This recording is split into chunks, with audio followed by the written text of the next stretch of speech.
আমি বলতে চাই যে মাধ্যমিক রাইটিং কোনোটাও তোমার কাছে কঠিন লাগবে না।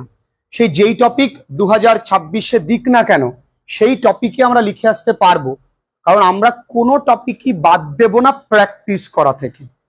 আমরা দেখবে সব ধরনের টপিক নিয়েই কিন্তু প্র্যাকটিস করছি। তাছাড়াও আমরা একা একা রাইটিং লেখা শেখার উপরে জোর দিচ্ছি, আর স্টক অফ ওয়ার্ডসকে ইমপ্রুভ করার উপর চেষ্টা করছি। প্রত্যেক সপ্তাহে কিন্তু একদিন পড়া ধরবো। দেখো বাবু, একদিকে একই খবরের কাগজে খবর বেরিয়েছে, এক আর্মি কনস্টেবলের ছেলে এনডিএ অর্থাৎ ন্যাশনাল ডিফেন্স একাডেমি পরীক্ষায় প্রথম স্থান অধিকার করেছে, ওটাও সন্তান। আবার একই খবরের পৃষ্ঠায় দেবদত্তা মাঝি যে মাধ্যমিকে প্রথম হয়েছিল, সে সারা ভারতবর্ষে জয়েন্ট পরীক্ষায় প্রথম হয়েছে, ওটাও একটি কোনো না কোনো মায়ের কন্যা সন্তান।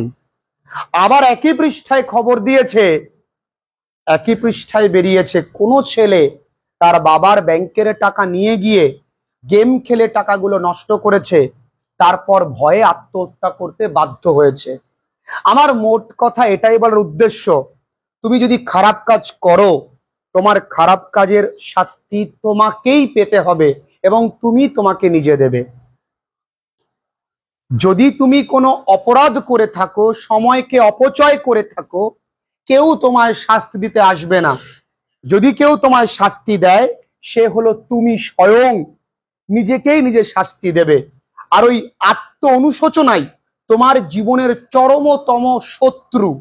একবার আত্ম অনুশোচনায় পড়ে গেলে যে আমার এটা করা ঠিক হয়নি, তোমার জীবন কোনোদিন এগোবে না। তাই সময় থাকতে একটু ভালো করে শিখে নাও। আগামী 1.5 ঘন্টা তুমি শুধু আমার সঙ্গে সময় কাটাও, যারা অনলাইন ক্লাসেস করছো তারাও। আগে প্রশ্নটা একটু মন দিয়ে বুঝি। প্রশ্নটাই কি বলেছে, যে write a letter to your younger brother, লেখো একখানি চিঠি তোমার ছোট ভাইকে, advising him to read text books instead of depending on notebooks. আজকাল ছেলেমেয়েরা খালি নোটবুকের ওপরে ডিপেন্ডেন্সি, তাই বলেছে নোটবুকের ওপরে নির্ভর না করে সম্পূর্ণ পাঠ্য বই যদি কেউ পড়াশুনো করতে পারে, তাহলে তার ভালো রেজাল্ট হয়। ভীষণ গুরুত্বপূর্ণ প্রশ্ন 2026-এর জন্য। কিভাবে আমরা লিখবো, প্রত্যেকে এদিকে, কোনো আর চোখে নয়, বান্ধবী বান্ধবী সব বন্ধ আমার দিকে। প্রথম প্রশ্ন আমরা ট্রান্সলেট করব। আমরা একা একা লিখতে হয় কি করে, আমি বলবো তুমি টেন্স ভুলে যাও, যেভাবে আমি তোমায় শেখাচ্ছি সেইভাবে তুমি শেখো। আমি তোমাদের যদিও টেন্স ধরে ধরে করিয়ে দিয়েছি, তবুও দেখো কি করে করি। প্রথম লাইন, আমি আশা করি এই চিঠিটা তোমায় খুঁজে পাবে সুস্বাস্থ্যে ও ভালো মনে। তাহলে আমি দেখো কিভাবে লিখছি, আমি আশা করি, আই হোপ। তাহলে আমি আশা করি হয়ে গেল আই হোপ। এই চিঠিটা, দিস, কত সোজা, চিঠি লেটার, খুঁজে পাবে তাহলে ফাইন্ডস, কাকে পাবে, তোমায়, ইউ, কোথায় পাবে, সুস্বাস্থ্যে।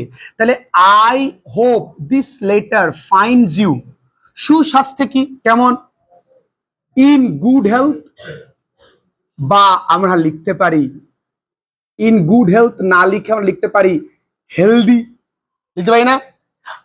এবং ও ইংরেজি অ্যান্ড, ভালো মন, ভালো মন ইংরেজি high spirit, high spirit, spirit মানে আত্মা। তাহলে আমরা এইভাবে কোনো একটা চিঠি শুরু করতে পারি তো। তাহলে এটাকে একা একা লেখা খুব কঠিন মাগো বাবারা, বুঝতে পারছো তো। আচ্ছা, আমি এভাবেও তো লিখতে পারি, যে আমি এই বাক্যটা কিভাবে লিখতে পারি, আই উইশ, আমি আশা করি, দিস লেটার, এই চিঠিটা, মে ফাইন্ড ইউ, হয়তো তোমায় খুঁজে পাবে, may find you, in the pink of your health, pink of your health. খুব কি কঠিন। এই এক একটা ফ্রেজ দিয়ে আমরা এক একটা চিঠি শুরু করতে পারি। মোটামুটি পরীক্ষায় কিন্তু আমরা একটাই চিঠি লিখবো, তাই না। তাহলে in the pink of your health. আচ্ছা, এবার আমরা আবার এরকমও তো বাক্য লিখতে পারি, আমি লিখছি তোমাকে চিঠি। তাহলে আমি লিখছি কি হবে, আই am writing কাকে লিখছি, তোমায় কি লিখছি, চিঠি। তাহলে দিস লেটার কতদিন পরে, অনেক দিন পরে, আফটার সো লং। কি যে কিসের জন্য লিখছি, অনেকদিন পরে নিশ্চয়ই কোনো কারণে লিখবো, উইথ সাম বিশেষ কারণ, স্পেশাল স্পেশাল রিজন। ও বাবা খুব কঠিন, বলো। আমি লিখছি চিঠি তোমাকে অনেকদিন পরে বিশেষ কোনো কারণ নিয়ে। তাহলে আমরা এইভাবেও তো শুরুটা করতে পারি। তাহলে তো হয়েতে গেল 2-3টে লাইন। তারপরের লাইন দেখি কি বলে। আমি বিশ্বাস করি তুমি পড়ছো, তাহলে আমি বিশ্বাস করি আই বিলিভ। তাহলে আমি বিশ্বাস করি, তুমি ইউ পড়ছো, কন্টেন্টস কন্টিনিউয়াস, তাহলে ইউ আর রিডিং। ও বাবা রিডিং ছাড়া আর কি লিখতে পারি, স্টাডিং। মনোযোগ সহকারে, পৃথিবীতে কেউ রাইটিং শেখাবে না এতটা ধরে ধরে, কোনো রাইটিং দিলেও সেটা বুঝিয়ে দিই বাবু একটু মন দিয়ে, কেউ হেলান দেবে না। মনোযোগ সহকারে, তাহলে মনোযোগ সহকারে ইংরেজি কি রে মা, অ্যাটেনটিভলি, একটু জোরে বল, অ্যাটেনটিভলি। আচ্ছা কারণ ইংরেজি কি, অ্যাজ। তোমার ইংরেজি কি, ইয়র। পরীক্ষা ইংরেজি কি, এক্সাম। এগিয়ে আসছে, ইজ। আমরা লিখতে পারি কামিং নিয়ার, লিখতে পারি তো, এগিয়ে আসছে মানে কি। ও বাবা একটু স্ট্যান্ডার্ড করতে মন চায় না, সব সময় কি বাঙালি মেছো ভাতে খাসিও খায়। তাহলে একটুখানি স্ট্যান্ডার্ড করি, ইজ কামিং নিয়ার না লিখে লিখতে পারি ইজ অ্যাপ্রোচিং, ROACHING। ও বাবা আমরা লিখবো তো অ্যাপ্রোচিং, কি লিখলাম। আমরা আরো লিখতে পারি অ্যাডভান্সিং, লিখতে পারি না, ইজ হিডিং টুয়ার্ডস। দরকার নেই, আমরা দুটোই লিখি, অ্যাপ্রোচিং আর কি অ্যাডভান্সিং, মনে থাকবে। আচ্ছা খুব কঠিন। আজকাল শিক্ষা বদলে গেছে, আজকাল ইংরেজি কি, নাও এ ডেইজ। শিক্ষা ইংরেজি কি, এডুকেশন। তোমরা জানলে হয়তো একটু অবাক হবে, এর উচ্চারণ কিন্তু এডুকেশন।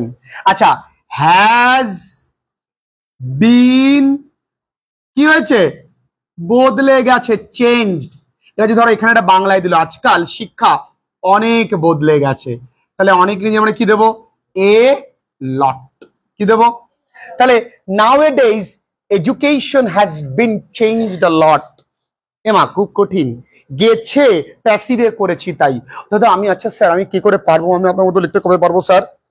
যদি তুমি আমার মতন একনিষ্ঠ হও, ডেডিকেটেড হও, তুমিও পারবে। আগে আমার কথা মেনে চলো। কত শয়ে শয়ে হাজারে হাজারে ছেলে মেয়েরা অনলাইন পড়ে একা লেখার যোগ্যতা বা ক্ষমতা অর্জন করে ফেলাচ্ছে, তোমরাও পারো অনেকেই, একটু দেখি। অধিকাংশ ছাত্রছাত্রীরা নির্ভর করে নোটবুকে, ওপরে নোটবুকের। ও স্যার কি রাম বাংলা হলো, আমরা কি বাংলা লেখা শিখছি না ইংরাজি। তাহলে অধিকাংশ লিখতে পারি মোস্ট অফ দি স্টুডেন্টস। তাহলে অধিকাংশ ছাত্রছাত্রীরা হয়ে গেল নির্ভর করে, নির্ভর করে ইংরেজি রিলাই, হলো। বা ডিপেন্ড লিখতে পারি, নির্ভর করে হয়ে গেল। ওপরে on, car, rely on notebook, NBS দিলাম কেন, নোটবুকস তাই সংক্ষেপে লিখলাম। ছাত্রছাত্রীরা অবশ্যই পড়বে, তাহলে ছাত্রছাত্রী ইংরেজি কি মাগো, স্টুডেন্টস। অবশ্যই ইংরেজি আমরা জানি মোডাল ভার্ব মাস্ট। পড়বে ইংরেজি কি মাগো, রিড। পাঠ্য বইগুলো, দি টেক্সট বুকস।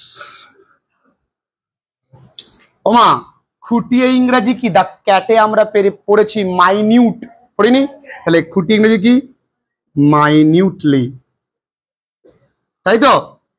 পেতে, পাওয়া ইংরেজি কি, টু গেট। পেতে ইংরেজি কি, টু গেট। সম্পূর্ণ, কমপ্লিট। কমপ্লিট কি, ধারণা ইংরেজি কি, কনসেপ্ট। আমরা আইডিয়াও লিখতে পারি, আর কি অ্যান্ড ইনফরমেশন, অ্যান্ড ইনফরমেশন।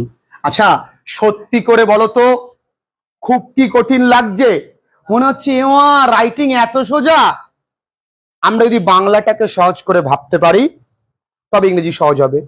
আস্তে আস্তে এই বাংলায় ভাবতেই হবে না, ইংরেজি সহজ হয়ে যাবে। আসি এর পরে এনবি মানে নোটবুক, লিখলাম এনবি। প্রয়োজনীয়, তাহলে কি নোটবুকস আর ইউজফুল, প্রয়োজনীয়। জন্য রিভিশনে, তার মানে কি ফর রিভিশন, নট রিভিশন। এখানে কিন্তু ছিল বাংলায় কিন্তু, তাহলে আমরা লিখতে পারি বাট, তারা দে কখনোই পারে না, তাহলে নেভার কভার দি পুরো সিলেবাস, পুরো ইংরেজি হোল সিলেবাস। বাবা খুব কঠিন। এরপরে তুমি পারবে না পেতে তোমার কাঙ্ক্ষিত রেজাল্ট, তাহলে তুমি পারবে না ক্যান নট পেতে গেট তোমার ইয়োর কাঙ্ক্ষিত ডিজায়ার্ড, ডিজায়ার্ড রেজাল্ট। শুধু বই, শুধু পড়ে notebook, only reading NB S. খুব কঠিন বাবু। এনবি তোমাকে সাহায্য করবে, তাহলে নোটবুক উইল সাহায্য করা কি হেল্প ইউ, শুধুমাত্র অনলি আফটার তুমি you have finished your TBS অর্থাৎ টেক্সট বুকস। কঠিন মাগো, ও ফিনিশড ইয়োর হবে, তাই আমি তোমাকে টেক্সট বুক পড়ার জন্য বলবো। সো আমি, তাই আমি, আই উইল রেকমেন্ড, আরও R E C double O COMMEND, recommend you to study e books, TB text book. এবার আমি এখানে শেষ করছি তোমায় শুভেচ্ছা জানিয়ে। সো ফাইনালি সবার শেষে দেব আই অ্যাম, শেষ করা ইংরেজি কি কনক্লুডিং, এখানে হেয়ার কমা দিয়ে উইশিং ইউ গুড লাক। কার জন্য? তোমার ভবিষ্যতের জন্য, ফর ইয়োর আপকামিং, পরীক্ষা দিয়ে দিই আপকামিং এক্সাম। এই কয়েকটা বাক্য লিখলেই তো মা হয়ে যায়। খুব কি কঠিন? এটা একবার পড়বো জলের মতন হয়ে যাবে। মাধ্যমিক রাইটিং নিয়ে ভয়ের কিছু নেই, যদি এইভাবে তুমি প্র্যাকটিস করতে পারো যে কোনো রাইটিং তোমার কাছে জলবাদ হয়ে যাবে। আমাদের হাতে এখনো প্রচুর সময় আছে, প্রচুর ক্লাসেস করবো, রাইটিং নিয়ে কোনো চিন্তা তোমাদের থাকবে না। That's my challenge.